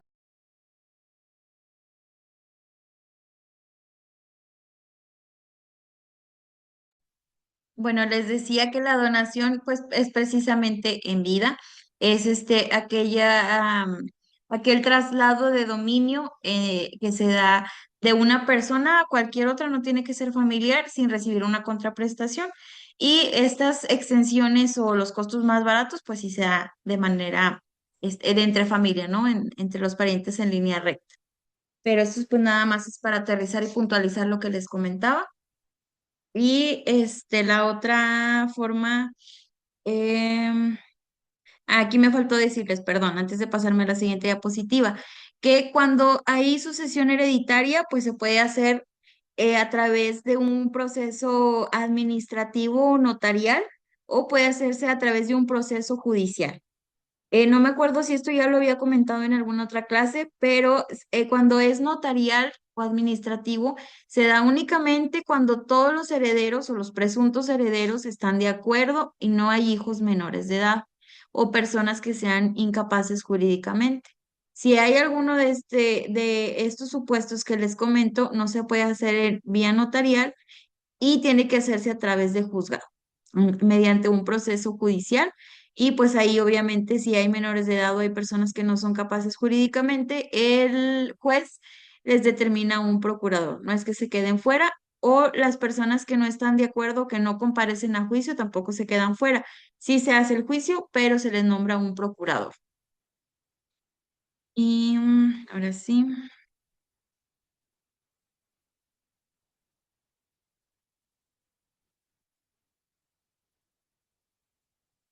Esto básicamente ya lo vimos, nada más no habíamos abordado el tema de la accesión.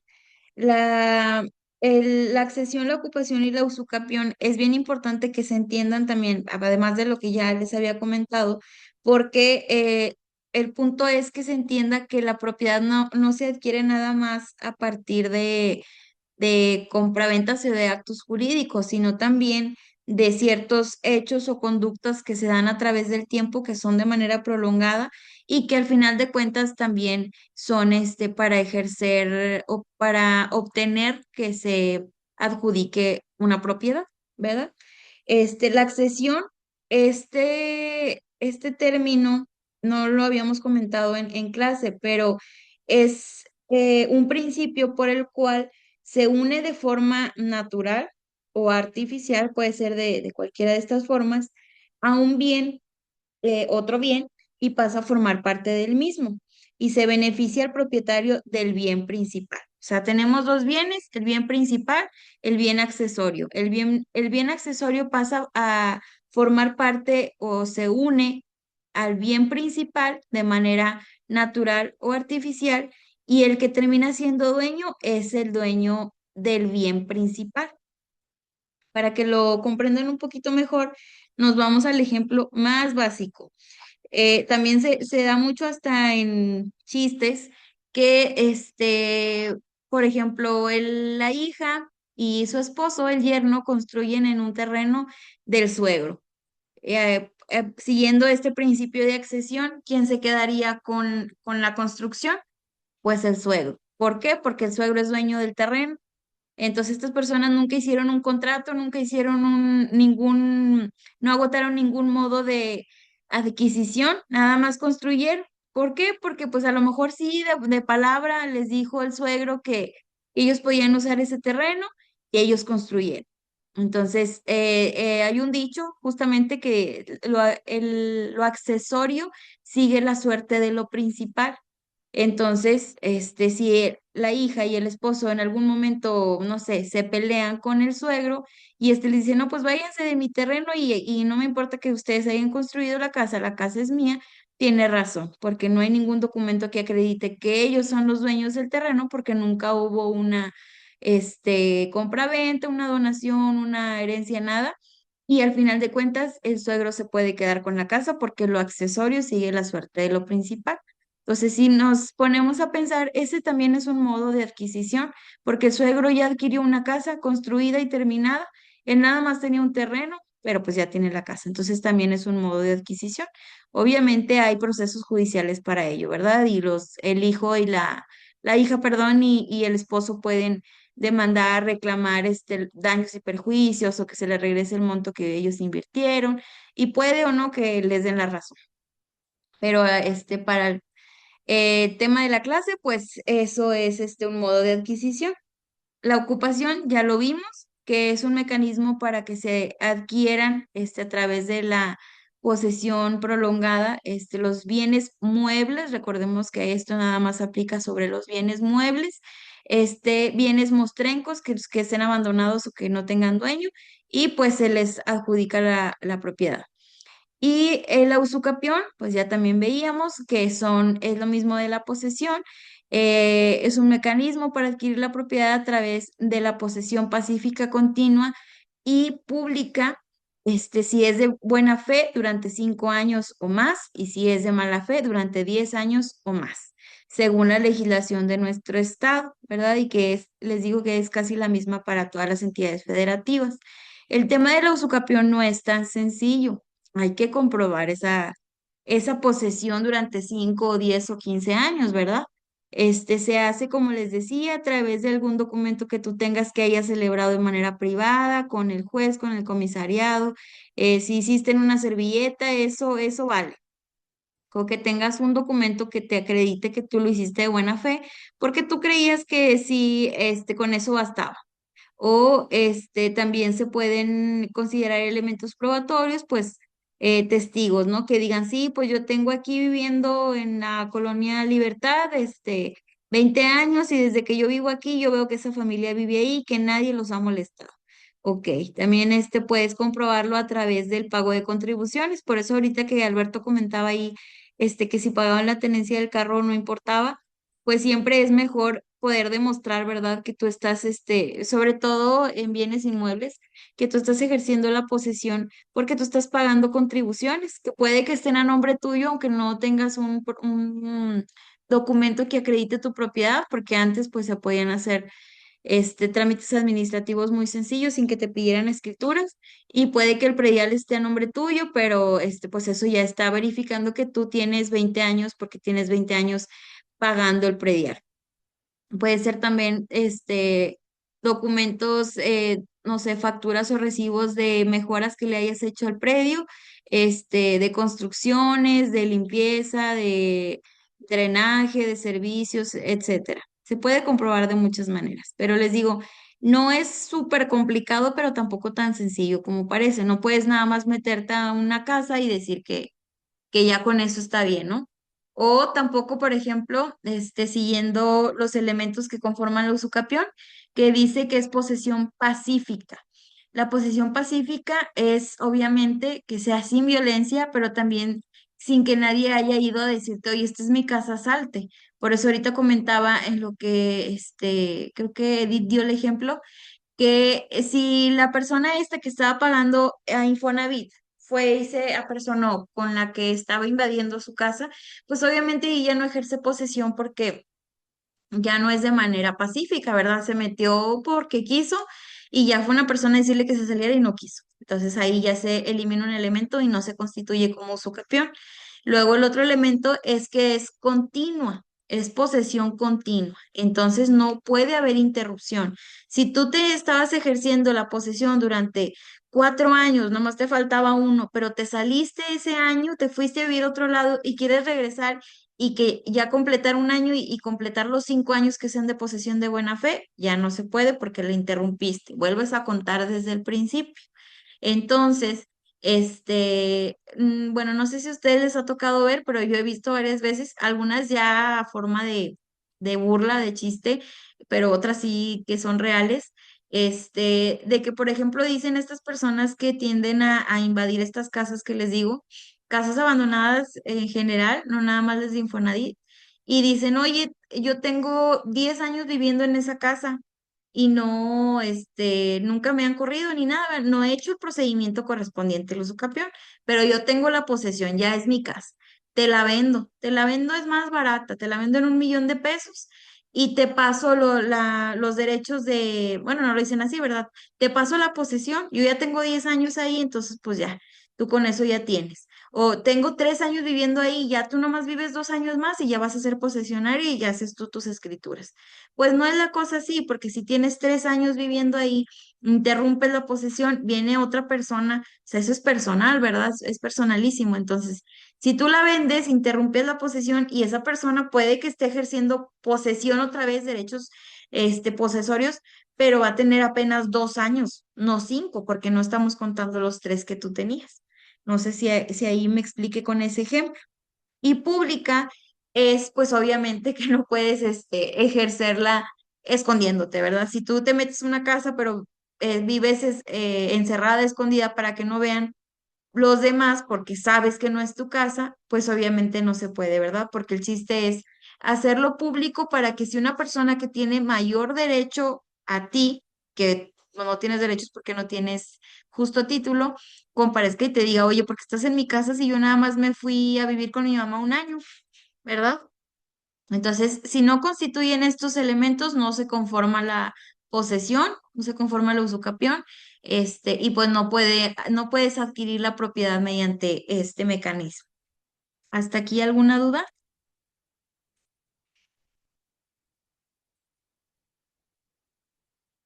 Muy bien.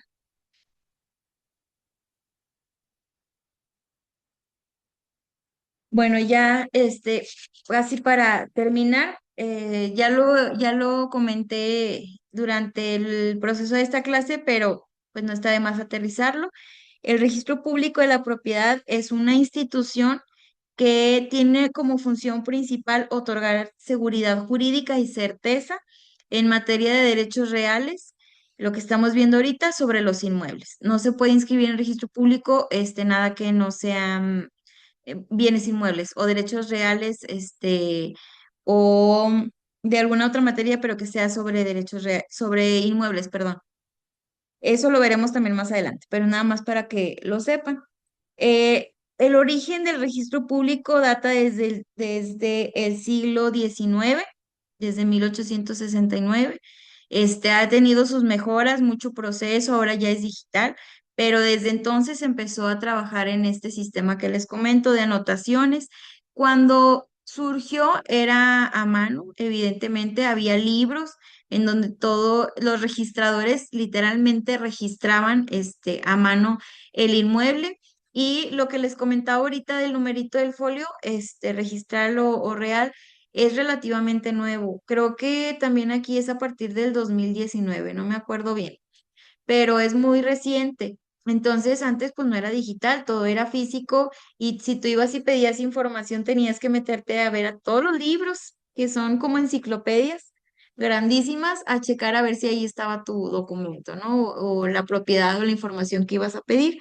Y precisamente esas anotaciones que les digo se llaman anotaciones marginales porque en esos libros grandes en donde se anotaba el predio, se hacían no me acuerdo ahorita cómo se llaman esos cuadernos, pero son unos cuadernos grandototes, que son horizontales y tienen como un margen del lado izquierdo. Entonces, en ese margen, en esa columnita que separaba el contenido de la propiedad con este espacio, ahí hacían esas anotaciones en donde decían si se había vendido, si se había establecido un gravamen, una hipoteca, si había un juicio, si ya se había subdividido, si, etcétera, ¿no? Se había adecuado la superficie, había hecho algunos cambios, correcciones a las escrituras, etcétera. Entonces, por eso se le llaman anotaciones marginales, porque literalmente se hacían las anotaciones al margen de este cuaderno, ¿verdad? Como les digo, ha tenido muchos cambios, muchos avances. Ahorita tenemos, yo considero un buen sistema porque es una plataforma digital en donde tú puedes consultar tu información como ciudadano, como notario público, como funcionario público, etcétera. Entonces es un acceso a esta información muchísimo más fácil y más transparente, ¿verdad? Y aquí, bueno, pues hablamos de los principios principales, aunque suene repetido, los principios básicos que rigen este sistema de registro público. Uno de ellos es el principio de la publicidad registral. Este significa que los actos que están inscritos tienen efectos ante terceros. eh, Como se le conoce en derecho, efectos erga omnes, es decir, lo que les decía ahorita, que nadie puede decir que no conocía o no puede alegar desconocimiento de lo que esté inscrito, aunque no lo conozcas, de hecho, o sea, obviamente yo creo que no hay ninguna persona, no sé, pero que conozca todos los inmuebles que están inscritos y a nombre de quién, pero no puedes decir tú, oye, pues es que yo lo compré, o sea, por ejemplo, si compras una casa, y luego va el dueño y te dice, oye, es que esta casa es mía, o sea, ¿por qué estás en ella? No, pues es que yo se lo compré a fulanito. ¿Y tienes escrituras? No, pues no, pero pues yo no me voy a salir porque yo no sabía que era tuya y pues ni modo.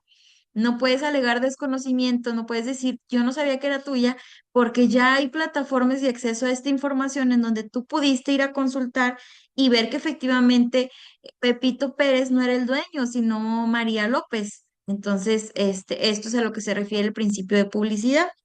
Luego, bueno, pues esto da certeza, obviamente, a ti como propietario que estás inscribiendo tu predio, por eso es importante que lo hagas. Luego, otro principio que tenemos es el de seguridad jurídica, que es básicamente la consecuencia que tienen todos estos principios, es otorgar certeza sobre la titularidad y actos de dominio de los bienes inmuebles y protege tanto a los propietarios como cualquier otra persona que esté interesada en adquirir tu propiedad. Otro de los principios, y el último, es la fe pública registral. Esto implica que los asientos registrales se presumen veraces, es decir, todo lo que tú veas en registro público es verdad. O sea, hay fe pública porque te lo está dando registro público a través de un documento que se llama certificado de libertad de gravamen. Entonces, tú puedes asegurar que ese predio del que tú consultaste información no tiene gravámenes porque registro público te está diciendo que no tiene gravámenes. No dices, no, pero déjame, voy a hacer otra investigación o algo. No, no necesita nada más que la emisión de este documento. Lo buscas como, déjame acuerdo, creo que viene así directamente, como registro público de la propiedad. Como quiera, ahorita lo mando al grupo, el link, ahí se pueden meter. Hay diversas funciones. Específicamente el sistema de Nuevo León, yo trabajo también con Coahuila mucho, pero el sistema de Nuevo León se me hace muy bueno. Tiene muchísima más, o sea, es más dinámico, es más fácil de manejar y tiene acceso a cualquier persona. En el caso de Coahuila, hay ciertas funciones que no tienen acceso los ciudadanos, sino nada más los notarios públicos o las personas que pagan una suscripción, creo que es anual. La verdad desconozco el precio, pero la pagas y ya puedes hacer más búsquedas específicas. En este sistema que ahorita les mando el link, pero si lo buscas así, sí te va a salir como sistema del registro público de la propiedad del estado de Nuevo León. Así lo buscas y así te va a salir. Pero como quiera, ahorita les mando el link porque sí salen ahí varios. Tiene la función, tú puedes buscar tus inmuebles con este folio que les digo. Si, por ejemplo, yo, Alberto, te voy a vender una casa, tú me puedes decir, ok, necesito la escritura pública, ¿verdad? Para verificar que es tuya y ver todas las características. Yo te la puedo dar, pero tú no sabes si esa es falsa o verdadera. Entonces tú me vas a decir, ok, me das el papel, pero en el papel yo lo que voy a buscar, tú, Alberto, lo que vas a buscar es el número de folio real o folio registral, ¿verdad? Con ese número tú te vas, que es el que les digo ahorita, que es como la identificación del predio. Tú con ese te vas a ir vas a buscar, a googlear registro público de la propiedad o sistema del registro público de la propiedad de Nuevo León, te sale y ahí va a haber un apartado donde dice folio real. Tú le picas, lo pones o buscas y por folio real y le vas a anotar el 1820 de la casa que yo te estoy vendiendo y ahí te va a salir la información. Este, o bien en los predios que son más antiguos o que se otorgaron en escrituras, instrumentos más antiguos, todavía se inscribían bajo partida. La partida también es un número, pero aquí va la cosa. Como no se había digitalizado el sistema, con la digitalización surgió los folios reales, que es que les digo, es un número único que no se va a repetir en ningún otro predio, y que se le asigna al inmueble. Antes, este número de partida se conformaba por el número de partida, número de libro, número de tomo, nombre de sección y creo que ya. Entonces, esto era porque, pues, como se hacían de manera escrita, para identificar los sellos, imagínense, utilizar números continuos, pues no cuando acaban. Entonces, para ellos era más fácil segmentarlos en así, en libros, tomos, entonces ya te ibas, ok, en la casa número 26 de la Colonia Libertad está inscrita en la partida número 1820, pero es del libro 1 del tomo 26 de la sección primera. Entonces te ibas al anaquel, al estante que tenía el tomo tal, el libro tal, y bueno, ya checabas ahora sí el número de partida. Entonces se pueden topar también con este tipo de inscripciones. Si son, les digo, si son instrumentos o escrituras más viejitas. Igualmente, el sistema registral tiene un apartado para buscar los números de partida. O sea, cuando tú le pones en búsquedas, aparece la opción de buscar por folio, buscar por partida o buscar por nombre. Entonces tú ya, si tienes el folio, tienes la partida, le pones cualquiera de las dos y ahí te arroja. Te puede arrojar en partidas y te arroja varios, porque les digo, como no eran números únicos, entonces de preferencia, si tú tienes el libro, el tomo, la partida y la sección, ahí le pones toda la información y ahora sí te va a arrojar más específicamente. Del folio, no, del folio si le pones tú, como les digo, es un número irrepetible, te aparece únicamente información sobre ese inmueble, al que le corresponde el folio. Ahora bien, si tu investigación va antes de que te entreguen algún instrumento o no te lo quieren dar o te lo dan y no trae como tal el folio o la partida, porque también puede pasar, tú puedes buscar, hacer esta misma búsqueda pero con el nombre. Tú, Alberto, que yo te lo estoy vendiendo, buscas Mariana Ivette Corpus Reyes, ok, ¿cuáles predios tiene su nombre? Ok, le pones ahí mismo en las búsquedas, le pones búsqueda por nombre y te van a aparecer, nada más que ahí pues te vas a aventar una investigación más larga porque te van a aparecer todos los bienes que yo tengo. Y ya, lo revisas, pues a lo mejor te vas uno por uno hasta que encuentres el que te compete y ya vas a decir, ah, ok, mira, sí es cierto. Aquí me aparece que está a nombre de Mariana, me aparece que no tiene gravámenes, me aparece que ella lo adquirió en virtud de una herencia y aquí está la protocolización del juicio. Todo bien, entonces sí hay que comprar. Obviamente, si no te aparece ahí la información, si yo te di una escritura que trae un número de folio o un número de partida y tú lo pones y al momento de ponerlo te arroja el nombre de otra persona, pues ¿qué quiere decir? Que no es mío y que te estoy intentando pues estafar, ¿verdad? Entonces obviamente ahí ya no llevas a cabo el acto. O si aparece mi nombre y toda la información, pero dice que está grabado, que hay una hipoteca todavía activa o que ahí está funcionando como garantía de algún crédito que yo pedí, bueno, pues ya vas y me dices, oye, cancela la hipoteca, porque también pasa, a lo mejor ya la pagué, pero no la he cancelado. Cancela la hipoteca y luego ya vemos. O yo te la cancelo, pero me rebajas tanto. Y así, ¿verdad? Entonces les digo, este sistema no le da seguridad nada más a los notarios ni a los propietarios, sino que da seguridad completa. No sé si hasta aquí haya alguna duda.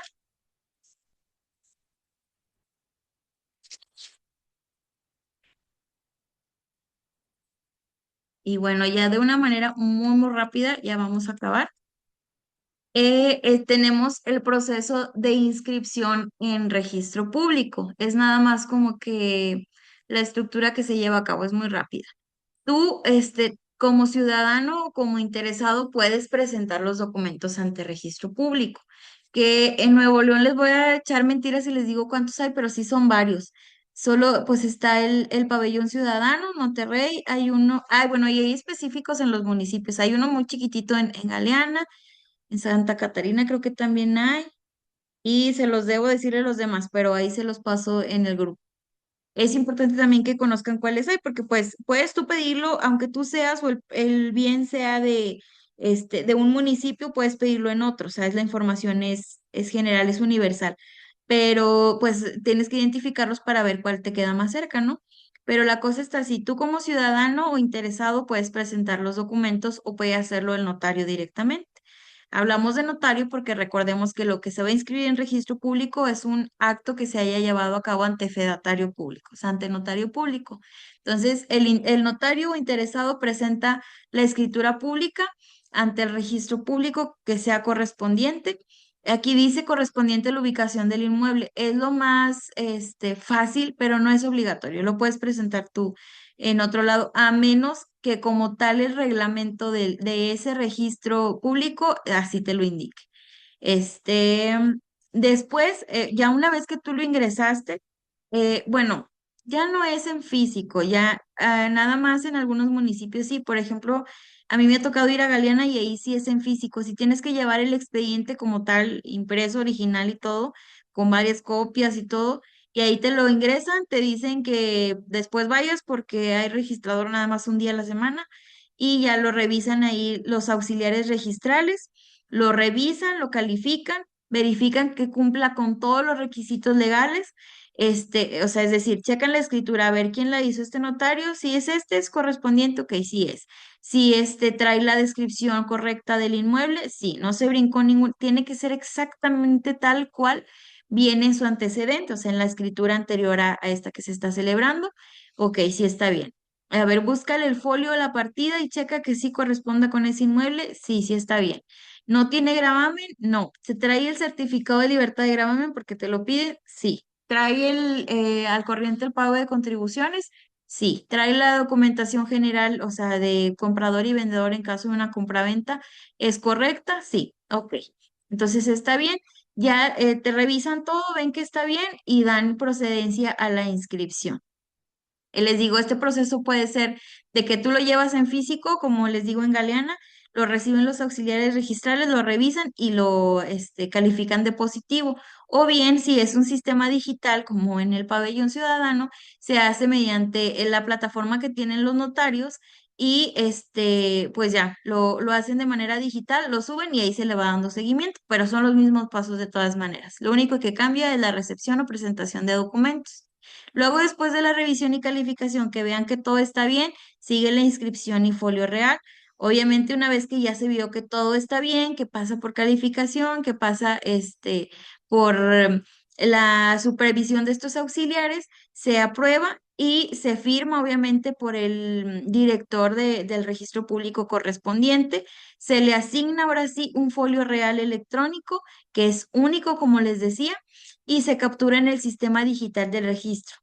Entonces ya se le asigna ese folio a ese inmueble. Si ya se tenía uno previo, por ejemplo, si no era de partida, era ya de folio, la casa 1820 ya se la vendía a Alberto, y ya se va a inscribir en registro público, se va a conservar ese folio 1820 porque les digo que ese es para toda la vida del inmueble. Nada más que ahí se va a hacer la anotación de que ya hay una compraventa nueva, que ya no es la dueña Mariana, sino que es Alberto, ¿verdad? Y por último, pues les puse la consulta digital porque es ya una vez inscrito, pues puedes hacer la consulta digital de manera libre. Les digo que casi todos los sistemas de registro son similares, pero ya en lo específico cuando ustedes necesiten consultar información de algún predio, porque como estamos hablando de empresas, no nos vamos a limitar nada más a Nuevo León, vamos a comprar a lo mejor predios en otros estados de la República, pues vamos a tener que adaptarnos al sistema que maneje el lugar en específico. Entonces, no sé si hasta aquí alguna duda de esta diapositiva del proceso o de las anteriores.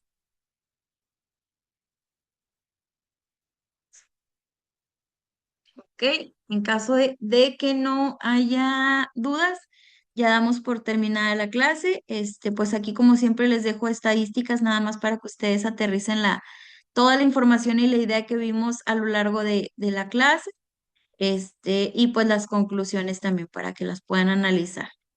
Y nuevamente les comento, si hay dudas de las personas que no se conectaron o aquellos que pudieron conectarse después de que inició la clase, con todo gusto me dicen, las podemos abordar por chat, por correo o podemos hacer una retroalimentación en la clase siguiente o bien, si lo estima necesario, que yo creo que no, pero en caso de que lo estime necesario, podemos agendar una sesión breve para preguntas y respuestas, ¿verdad? Entonces, si no hay otra cosa que quieran comentar o alguna duda, este, a ver, déjenme leo el chat.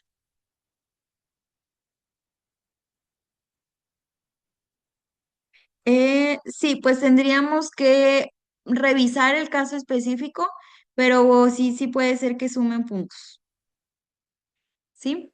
Pero eso sí, tendríamos que revisar el caso específico de cada uno y de qué actividad se trató, ¿verdad? Muy bien. Entonces, si no tienen otra duda o algo fuera del tema, con todo gusto díganme. Si no tienen nada más que comentar, ya damos por terminada la clase de hoy.